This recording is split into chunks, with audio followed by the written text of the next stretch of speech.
Good morning, Miami. Welcome to another podcast of Wonder Women.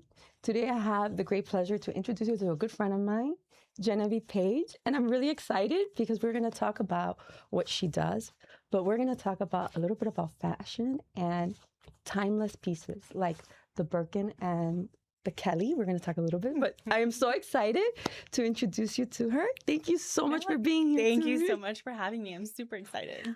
I feel like I'm in a candy store. Yes. Because besides that, you're wonderful. You do so much for the community, and you've helped.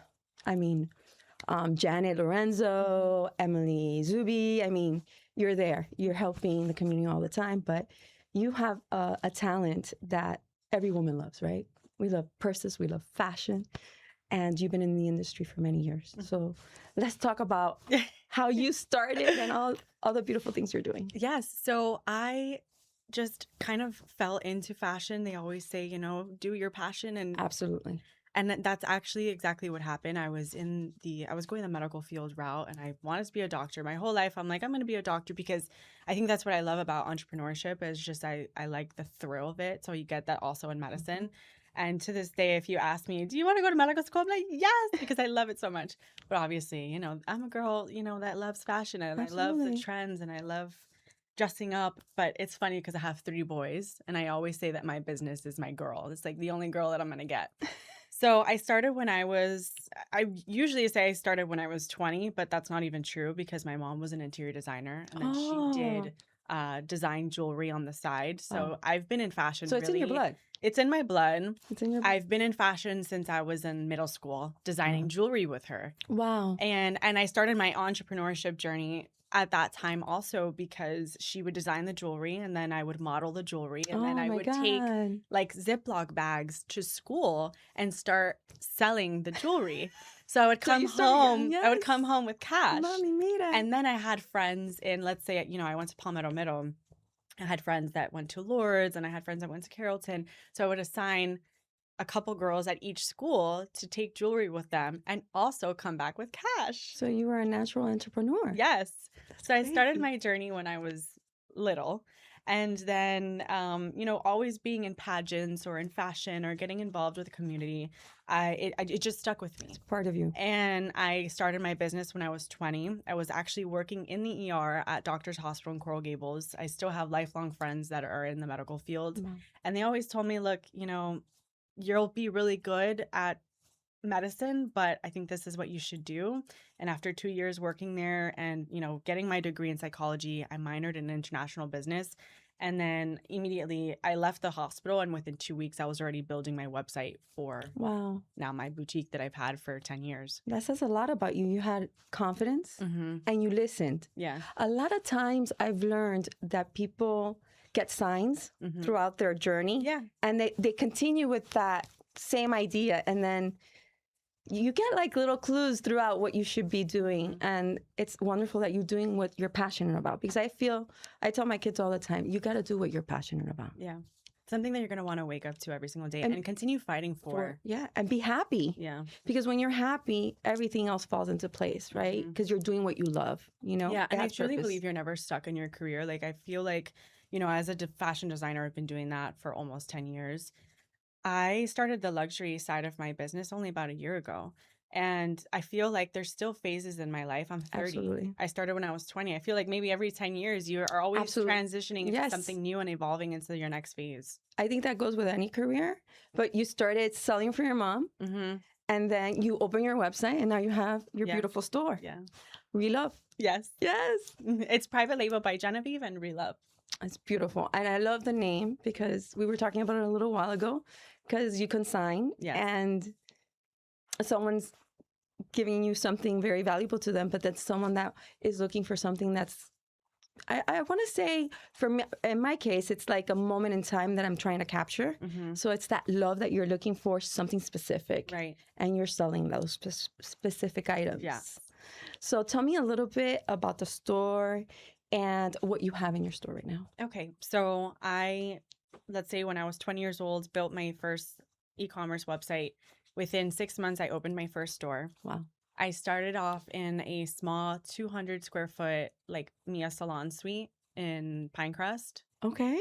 I started there. I built an incredible Is that inside clientele. like like Yeah, salon suites. Yes. Like oh the my God. ladies would come in and I had, everything was at that time I didn't design anything. So I would bring in pieces from different manufacturers all over the world, from India, from Bali, from Thailand. And it was just me going on vacation with my husband and making connections while I was there and bringing back pieces, getting their WhatsApp info and always reordering.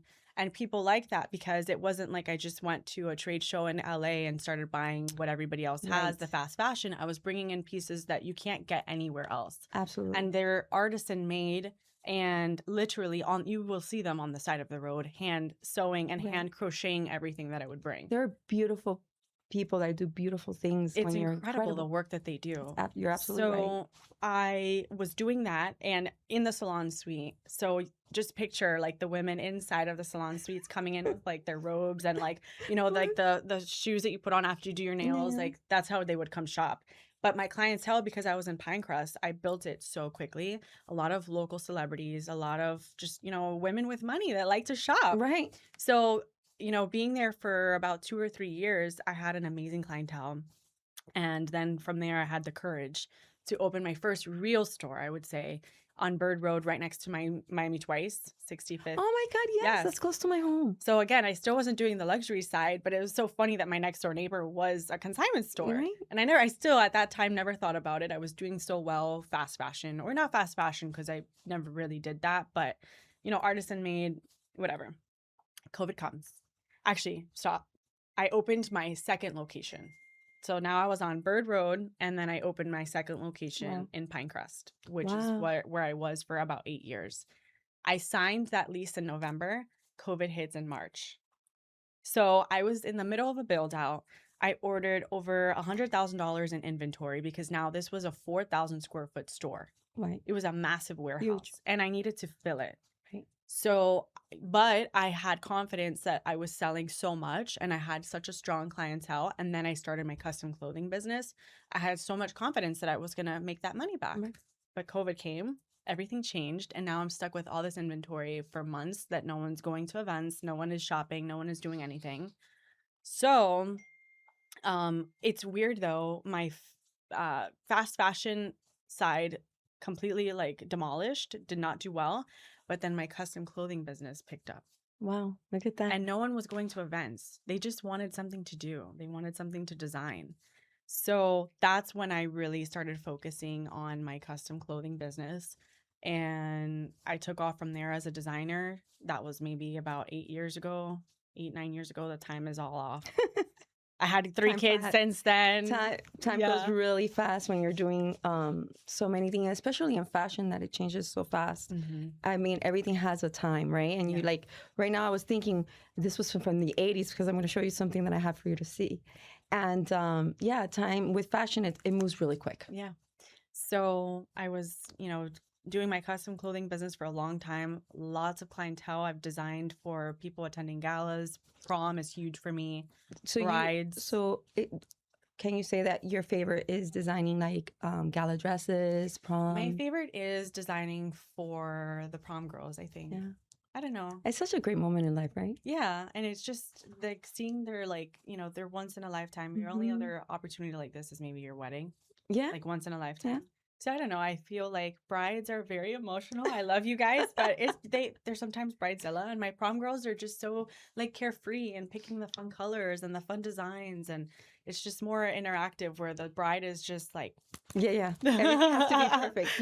I was not a bridezilla. I wasn't either. I wasn't a bridezilla. I was so happy that I was getting married. Finding love is really hard. Mm-hmm. And I was lucky I found a wonderful man. He's my husband now. We've been together, I don't even know, I lost count, like over 25 years. And so I have this experience that when I would go to places, anything's fine. I just want pink. I want beach. And they're like, are you okay? So I understand that there are some brides that have to have it perfect. Yeah. And it's hard to accommodate because there's really no such thing as perfect. No, and custom clothing is difficult. Think of it as like a hairdresser. You show them a picture of inspiration, but your hair might not look like the inspiration. It's the same thing with the dress. So you have to be realistic. And absolutely, if I made any mistakes in the beginning, it was trying to just say yes to everything. And that's a good one. Yeah, and I didn't tell them. Now with my experience, I'm like, no, this is not going to work. Like, we have to do it this way. Or this fabric is not going to work for this design. And it's just, I think it's trial and error. That is so true. And knowing someone's body type. Yes. And being honest with them in the nicest way possible. But it's the reality of the situation. And most people are super understanding. I've never had someone be like, no, because everybody wants to look good. No, and they trust my expertise. And that's what comes with paying for something for custom. You would hope that they know what they're doing. Absolutely. And yeah, because you could like want a dress, wear a certain dress, but if you don't have the body type, it's not going to work. So I'm Cuban American. I have the big hips. My mom gave me big hips.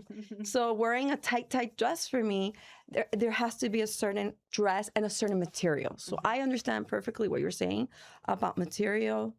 And people don't realize that not all material falls the same way. No. It doesn't, grab the body properly, I want to say. Like, it doesn't fit the right way, I have a lot of maternity clients too, and I actually always tell them, don't make a big dress because you don't want to look bigger. I actually say to hug your body more, like for their baby shower. And it's a beautiful body. Yeah. You should embrace when you're pregnant. It is a beautiful body, and you want to be able to see it and not be like so covered. So when they come in with this idea of like wearing this like big poofy tulle dress, I'm like, no, let's go. Let's slim this down.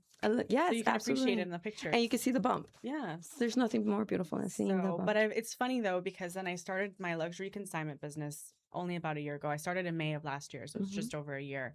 And now I'm charging more for custom because I don't have as much time to dedicate to it anymore. And then this is like my bread and butter right now. Which you just started working with, Hermès, yes. And you have Birkins and Kellys at your store. It's so exciting. So we source anything that you want as far as Chanel and Hermès is our specialty. And it's just been a revolving door. I call myself the Birkin girl because it's a revolving door of Hermès and Chanel coming into the store. Wow.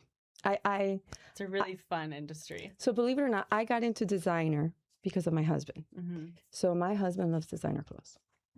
Always, his whole entire life. And I started learning about designer clothes because of my husband. But I brought something that I want to share, a story. Yes. My mom loved designer. We couldn't afford it, but my dad bought her 2 beautiful pieces. One got destroyed. Don't ever put a Dior in a washing machine. Oh, gosh. And then I felt so bad for my mother because she was trying to save it for me. And she wanted to wash it. And then she lost it. And then Bloomingdale's open. And she took me to Bloomingdale's to see clothes and stuff because we did a lot of window shopping. And so we went there and she fell in love with this little, I didn't even know what it was. It was right in front.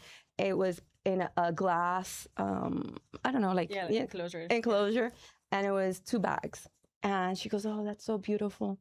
So Mother's Day was coming. I said, Dad, I went to Bloomingdale's and Mom really liked a purse. And, she messed up her purse. And she's like, okay, let's see. Dad always figured it out. And so he bought her, and when I went with him, this Fendi. Oh. And I didn't even know what Fendi was. So I feel like she's grabbing it. Like I don't know if you see, and I wanted to bring it up. Yeah. But you don't see that she would hold it. So this is a little bit darker here because she would hold it more like this. Oh, how funny. So you could see. Truly like emotion. Emotion, right. Yeah, and history. And history, right. So I feel that when you purchase one of these beautiful bags, it's all about its history, right? Absolutely. And the person carrying the bag, and now you're going to carry that bag. And then that bag, if you want to leave it to your children, it has you there. Right, absolutely. So I have my mom here. That's how I feel my beautiful. Mom carrying the purse. So she did not cover it properly. We have a Valentino bag with a Fendi bag. Yes. I love that. Well, this bag is from 1994. Oh, my goodness. Yes. So She's not as old. This is 2011. This is from the 80s. So this one's from 1994. But people love the history. They love knowing it's an older bag. They don't care that it's an older bag. They love that it's an older bag.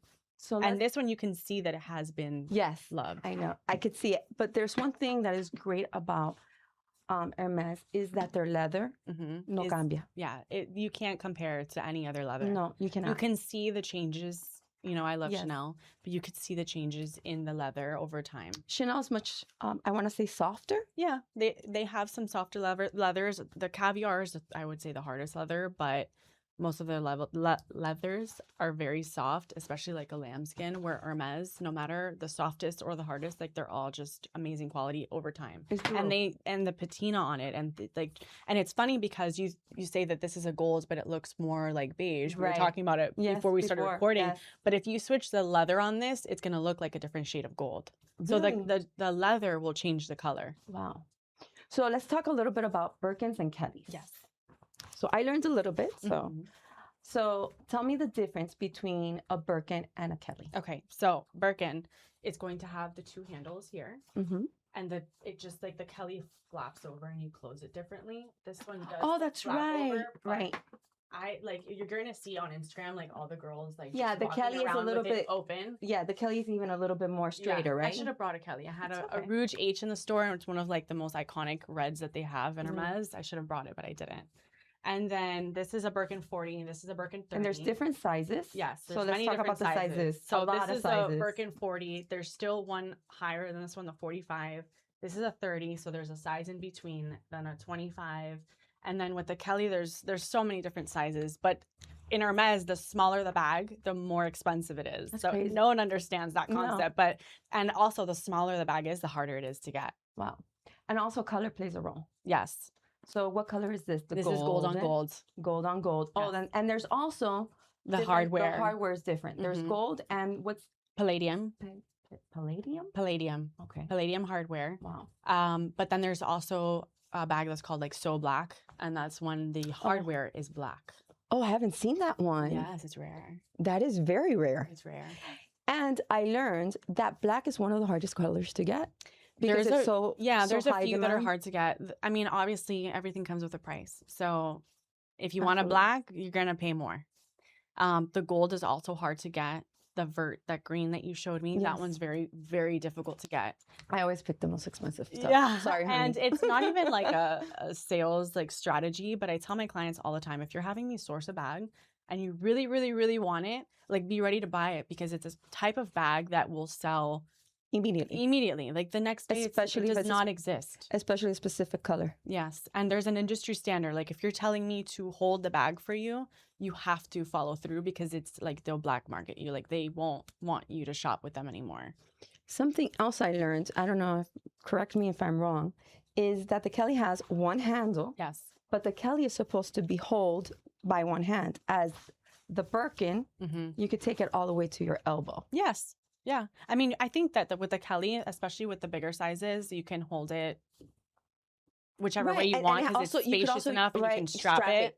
Right. But I wear it anyway. It's and then you should, and you should always like use it, like fully give it the history that it deserves because that's what it's all about. Yeah. They say use it like Jane. She would just throw it around. It was all like flimsy and lopsided. Use it like Jane. Stuff it. So if I'm wearing one day, like I have 3 kids, so there's diapers in there. There's compot. No, well, he's not in compota anymore, but everything is in there. The snacks, the tete, the wipey, everything is in there. That's great. Yeah. That's great. And then one day when he's much older, he says, "Mom, you know, you remember my baby? I want that back. I want to have my kids because you know nowadays you see men with them." Yes, absolutely. I mean, there's a bunch of like the sports, like different industries. The basketball players, they're walking in with their black all the time. The larger sizes. Yes, with the bigger. And they're beautiful. They are beautiful. And one thing you said, I mean, she does look beautiful when we're not supposed to because it's bad luck. But honestly, this purse, because of the way it's shaped, you could put it on the floor next to you. So if you're going to the airport and you need to shove your stuff underneath the seat, you can do it with a Birkin. It's okay. It is beautiful. Yeah. I also learned that between the Birkin and the Kelly, they are different in the structure. The structure. So tell me a little bit about a lot of so people can tell the difference. Yeah, so a lot of people confuse it, but I think that the easiest way, if you want to leave it open because you're gonna struggle. Yeah. Sorry, thank you. What was the question? No, sidetrack. The size and the structure. So the easiest way to tell is with the handle and with like the little overflap that it does. Should I get my phone and show everybody the difference since I didn't bring in Kelly? I'll show after if anything, but we could show it after. Yeah, we could do the biggest tell is the handle. And if you don't know about Hermès, obviously it's going to be confusing. Like I just hired a girl to help me live sell, and I had to show her the different ways, and we started watching TikTok videos, and she was sitting with her fiance, and she's like, I still can't tell the difference between the two. You know, it's really hard. It took me a while to figure it out, and I know that she falls more like this. The Kelly tends to be more like, I don't know, like a triangle. Yes, the Kelly is a little bit more like triangle. It's easier to explain when I have her here. Yeah, and the other thing I know a little bit about the Kelly is, and between, you know, like besides the colors, the size, there's a 28 of a Kelly that is like very hard to get. Yeah, I have a 30 in the store right now, or 35. Right. The Rouge Age 35. So it's crazy. It's its own world. Yes. And there's some leathers that they don't make them anymore. There's newer leathers that they don't make in like the older bags. So it's really like honestly like always learning the brand because they're always changing. And it's changing, but which we went back. Fashion changes consistently. Yeah. It's crazy how fast. And their iconic color, which is I can't believe it. It's orange. Like yes, they're known for their orange. You know, so I got my iPhone with the orange in the back because it looks like Hermès. Yes, I love it. They should, they should have Apple and Hermès should have gotten together with that orange. Yeah, I think Hermès is too cool for that. You know, do you know the game in Hermès? No, you don't know their game? No, I do not. It's you have to spend a certain amount. There's a pre-spend amount before they offer you a Birkin or a Kelly or a bag that you want.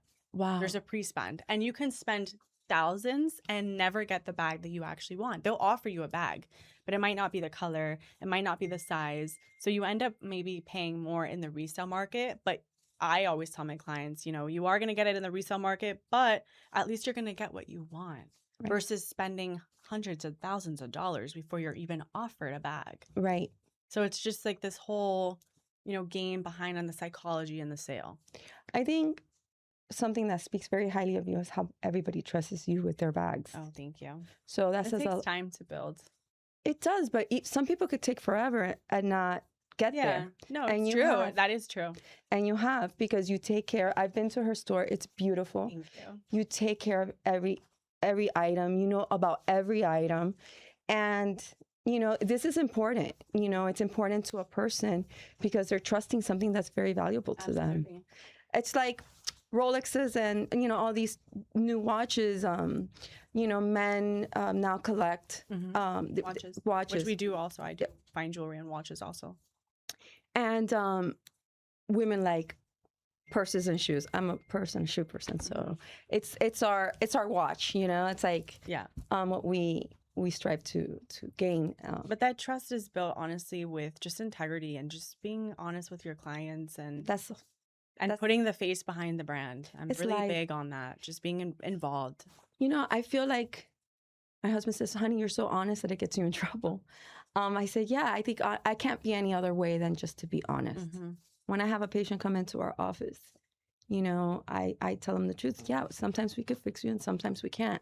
If we can't, I promise you, we will tell you. And we'll figure out how we could get you to that place you need to be.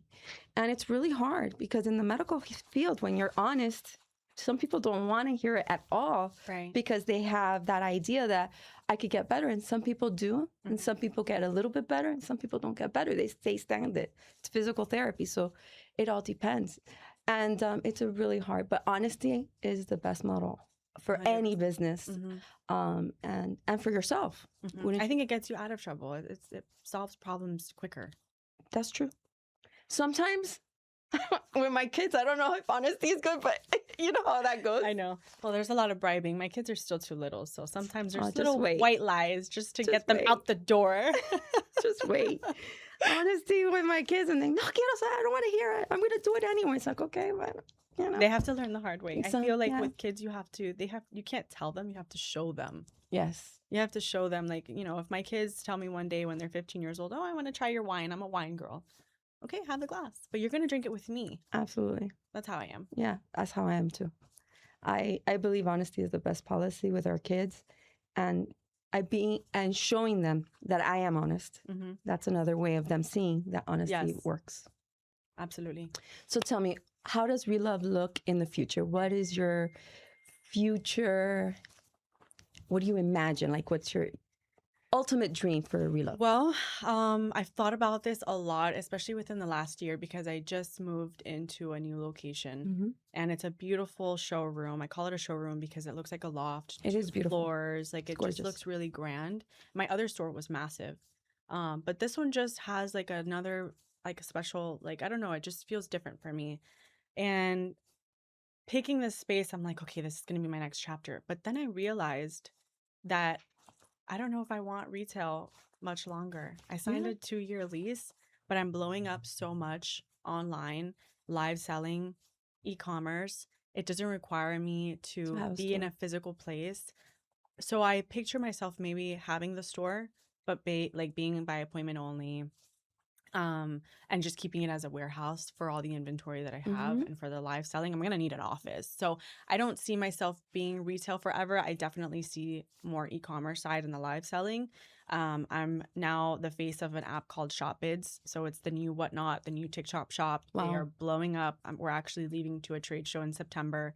So the live selling is picking up a lot. And I say not really having retail anymore because it's not that I don't want to delegate. It's just that people are buying because it's me and I can't be at so many places at one time. I'm so involved, like you said, with the community. You are. And going out to events and networking, and I sell so much. I could be at a networking event and I'll be selling something on my phone. And it doesn't require me to be physically somewhere. And I like that freedom. And I think that all this, especially you're a mom. Yeah, and it gives you more time to pick up the kids. And be a little bit. But my mom tells me all the time, you're gonna make the biggest mistake if you leave retail, because I do get a lot of clients walking in, and when I'm there, I build the relationships that I wouldn't have otherwise. So I think time will tell, because I feel like every age group is different. I'm 53, so I still want to walk into a store. I do a lot of online shopping. Absolutely. We all do. But just walking into a store for me is home. No, I know. And every generation will be different. So you have to, you have evolved, you will evolve again. Yes, I think that the new shopper is a different generation and they see things differently. The thing is, though, is that my mindset has also changed. Like, I always thought retail, this is going to make me rich. And yes, I've done very well for myself. However, if I want to grow and if I want to expand, I have to make changes. You do. And always. I'm looking at, how can I make something out of this, subscription model? What is going to help me scale? And having one retail store where I just focus on only those clients walking in, that's not going to make me scale. And online, you're going to concentrate not only Florida, it's nationwide, international. My content is working amazing on Instagram. All of my business is coming from content. That's amazing. All of it. Congratulations. That's really hard to do. Yeah. I mean, striving in social media is one of the hardest things to do. I think that's the hardest business. Being consistent and posting daily. I'm actually now, asking me, next stages. I'm hiring a mass distribution company where they're going to mass distribute my content. Wow. About 100 videos a day. Wow. Throughout all my platforms. Amazing. It's the only way to explode. And you will. You will. Thank you. You will. I'm only 30, so I think I have a little bit to go. Oh, girl, I wish I was 30. That's the best time of a woman's life. I know. With the kids and it's everything that goes with it. I put a lot of pressure on myself, but we always do. And the mom guilt. You know what? My parents weren't there for me all the time because they were immigrants and they worked all the time. Their hard work made me who I am today. I work really hard. I don't give up. I always look back. And that's what they'll take, always. When I remember mommy and papi, it was always how devoted they were to each other and how hard they worked and how much they helped people. And I strive to be like them. And I was fortunate, and it's going to be the same way for your boys. You'll I think so. I think they'll see it. It will. Trust me. Yeah. It will. Hard work always prevails. Absolutely. faith and love, and that's what you're giving them. So I love talking to you about fashion. Thank you. This is so much fun. We got to Thank do you this for again. having me. Next time we'll do Chanel. Okay, we'll bring the Chanel in next time. I should have brought. I have so many, but I was like, let me just grab quick what I have that is like the hottest right now. Before we go, Yes. what advice do you give a woman that is trying to start their own business? They doubt themselves like we always do. What advice would you give them? I would look at your doubts in the mirror and just tell yourself, like, I can do this. And if you have an idea in your mind, just go with it. You know, obviously be prepared, do your research. But a lot of times people sit on an idea and they don't actually follow through. So focus on making those small steps every single day, whether it be, you know, make a promise to yourself that you're going to wake up to go to the gym, that you're going to eat healthy. Make those small promises every single day, because it's just proof to yourself that you can do that for yourself. So that you could follow through on whatever it is that you want to do. That's great advice. So, and then just be consistent. Number one, you know, you're going to have your bad days, but you have to move on. That bad day is not going to define your future. You went through COVID.